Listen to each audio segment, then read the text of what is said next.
Well, hello again, and welcome to episode 3 of this four-part journey through observation and composition. And in this episode, I'm going to talk about how viewers move through an image. So the point about great composition is that they control visual movement. And the outcome of this episode, I hope, is that you'll have a much better understanding of how that works by the end of the next 20 minutes or so.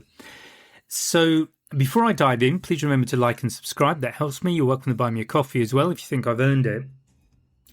So I want you to think back. Have you ever looked at a photograph and just felt your eye move through it? So without particularly knowing why, it just feels very natural that you're drawn through an image and you go from one aspect of it to another to the subject. And that's the power of correct composition. And that's really what we're going to dive into in this particular episode. So the first thing I want to think about is how the eye moves. So remember, we tend to be drawn, first of all, to brightness. We're drawn to contrast, and we're drawn to line. So if you've got those three written down, this is a really good starting point to starting to make deliberate compositions that are designed to take the viewer's eye and take them on a journey. But the thing that overrides them all is faces. And I'm sort of mindful of something. Actually, I think it was the 70s. I think it might have been a Viking. It was one of the American spacecraft going to Mars. But there was this picture of a face on Mars. And for quite a long time, I think it's probably decades actually, before another spacecraft came along with much better camera, this looked like a face. In fact, it wasn't. It was a mountain. But because of the low resolution of the camera, it was not a particularly clear image. And because our brains are pre-wired to recognize faces, even when there isn't a face there, it created quite a controversy at the time. So remember, these are the things that we are hardwired to respond to. So we can use these in our composition. So basically, there are three types of image. We've got calm images, and these have a particular emotional feel to them. So the calm image, the eye finds the subject quickly and it settles. Movement through the photograph, through the frame, is minimal. It might be circular. And visually, the image is pretty evenly balanced.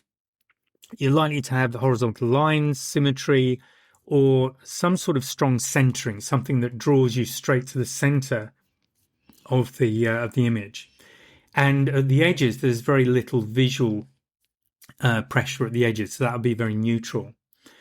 So what does that feel like to the viewer? So a calm image feels stable, it feels quiet, it feels resolved, it feels maybe something they can contemplate, very, very restful. So it's a very calming composition, and that's definitely beneficial when the subject itself benefits from stillness, clarity, or emphasis. And then we move on to the next type of image, which is tense images. So this is where we're starting to up the emotional ante a little bit. So here, the viewer's eye is pulled in more than one direction. The visual weighting of the image is intentionally unbalanced, so the viewer is drawn straight away to one part of the image. If you think rule of thirds and putting your subject off center, that's the sort of thing you get. You're looking at diagonals, tight framing, or edge proximity. In other words, having the subject close to the edge or important elements close to the edge, which create pressure. So the bottom line is the frame itself feels slightly unresolved. So there's something unbalanced about it. So how does that feel to the viewer? Well, it might feel a little bit uneasy. It can feel anticipatory, so something's about to happen. It might feel quite intimate, but you feel like you're on the verge of movement or change. And tension works where there's uncertainty, closeness, or emotional friction, that being part of the story. Now, a good example of this, and I've alluded to this before in a previous episode, is where I was talking about having a subject, maybe a headshot, on, say, the right-hand side of the frame, and that person is looking out to the right. But in the background, you can see a doorway or something that's behind them. So that's also using space.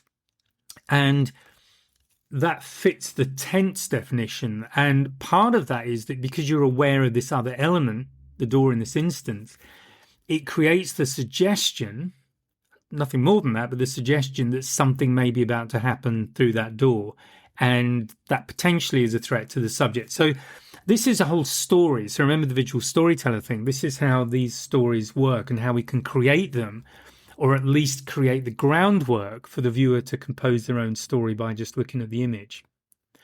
And then we have dynamic images. So this is where the eye is moving continuously through the frame. You want to have a clear entry point and a guided path through the frame towards the subject. You're looking at lines, curves, repetition and rhythm, controlling movement. And I'm going to expand on those.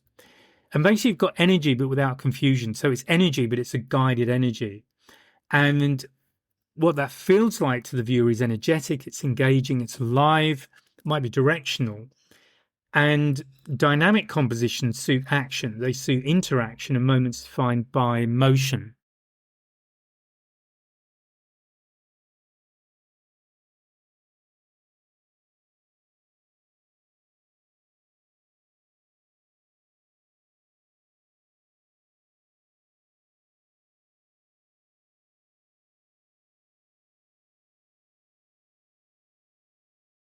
And this might refer to wildlife photography, sport, anything where there's movement and perhaps drama going to happen. So just to summarize, these different categories, the calm, tense, and dynamic, they're not styles as such, but they're outcomes. So what is the outcome? What's the energy you want to impart to the viewer of the subject? And they're defined by how the viewer's eye is allowed to move through the frame. So they're each very different, and they each lead to a different emotional connection. And strong photographs choose the emotional state deliberately. So this is why using these compositional techniques can lead to a much higher connection with the image. So the strongest images are the ones where we get an emotional connection to them. So how do we do that? What are the elements we can talk about? Well, I'm going to talk briefly about leading lines because they're one of the easiest and most powerful things we can use. So a leading line essentially just takes the viewer's eye, usually from the edge of the frame in towards the center. And the kind of things that will physically be a leading line could be a road, a fence, could be shadows, rivers, body angles, gazes, repeating edges even. So anybody who's been on a workshop with me where I've spoken about composition, you'll see some of the examples I've given. So the key thing about leading lines is that they can also be implied, they can be curved, and they can in many ways actually feel more natural than a straight leading line, because obviously in nature we don't get too many straight lines, but we get a lot of curved lines. So that can be quite a nice leading line to choose. So the fact about leading lines is that once you start thinking about them, you begin to see them everywhere. And then when you're setting up your subject, it's very easy generally to find something that will deliver some degree of leading line to support the subject. The big mistake to make is to have leading lines that lead the viewer's eye out of the frame. That's what we don't want. Okay, right. The next thing is to think about shapes, balance, and visual weight. So remember, we tend to be drawn to bright rather than dark. We tend to be drawn to sharp rather than soft. I mean, that's the whole point of depth of field. We tend to be drawn to warm rather than cool, and faces outweigh everything. So understanding this, a balanced image doesn't necessarily have to be centered, but we'll be using these predispositions that we have to basically, first of all, draw the viewer's eye to the subject and also get the background to support the subject in some way. Now, one of the powerful ways to use this, particularly if you're looking at a fairly asymmetrical picture where everything's on one side, is the use of space. And again, I've said it before, it's often referred to as negative space. I don't like that term because to me, negative implies it's not really contributing. In some way, it might even be taking away, and that's not how it works at all. The space within an image is really, really powerful. And that example of having that close up with somebody looking out of frame and the space behind them, that creates a huge opportunity for anybody looking at that image to create their own story. And really, that's what you're looking for. The more you can get somebody to buy into the image and start building up their own story, then the more hooked they are. And there's a great definition that I use a lot, and I forget who said it, so I apologize for that. But basically, they were saying one definition of a good photograph is that the longer somebody spends looking at it, the better. And that's in terms of looking at it and being taken on that journey through the image and maybe seeing more and more as they go through. Now, the next thing I want you to think about is a thing called flow and versus traps. So in other words, this is about keeping the eye inside the frame. So the idea behind this is that a strong composition doesn't only just guide the eye to the subject, but it actually keeps the eye inside the photograph. And basically, when the viewer's eye escapes the frame, if something, usually on the edges, draws them away from the center, then the image feels unfinished. There's a lack of integrity to it, and it doesn't matter at that point how strong the subject is. The viewer's kind of disconnected from the subject because you've guided them out of the frame. So what flow looks like is when the eye enters the frame, it enters it naturally, it's guided towards the subject, it'll circulate or settle without being pushed out. So in other words, it will follow leading lines or other elements you've put in there. And the visual elements in the image support one another and they don't compete. So flow will create a sense of completeness. It creates a sense of intention in how the photograph has been put together. Okay, the things that will break flow are bright edges at the corner because we're drawn to bright edges. So bright edges pull the attention more strongly than intended. And a bright corner can even outweigh the subject subconsciously. So we keep getting drawn back to that bright corner. So we've been pulled out of frame. The fix for this, if you're noticing you've got that situation as you're setting a shot up, is to obviously reframe is the first step. Just see if you can reframe or shift position so that you eliminate that bright element. It may be that you have to wait for the light to shift. So you might be in a situation, which I often am with wildlife, where I can't actually do too much about my position. I can zoom in, zoom out, but it's kind of limited. So maybe it's a question of waiting for the light to shift.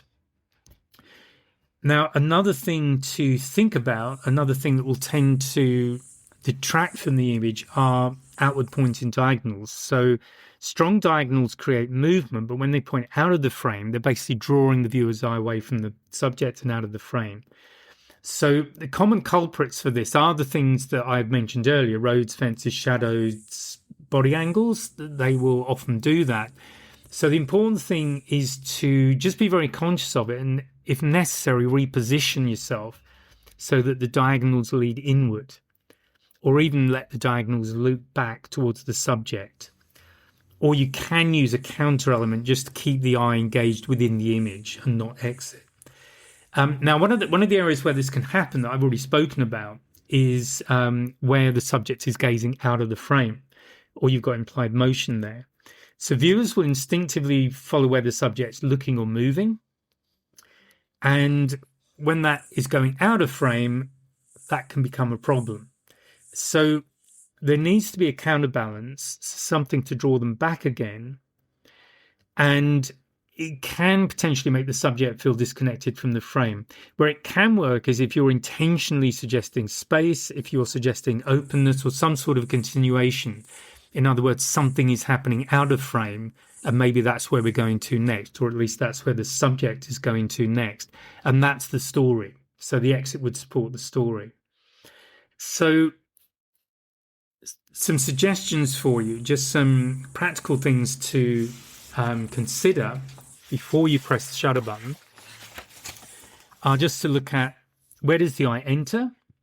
Where does it want to leave? And have you given it a reason to stay? So these things are important in working with flow. So the idea of flow, that it keeps the viewer engaged, it traps break the visual journey. And strong compositions either contain the eye or you release it on purpose.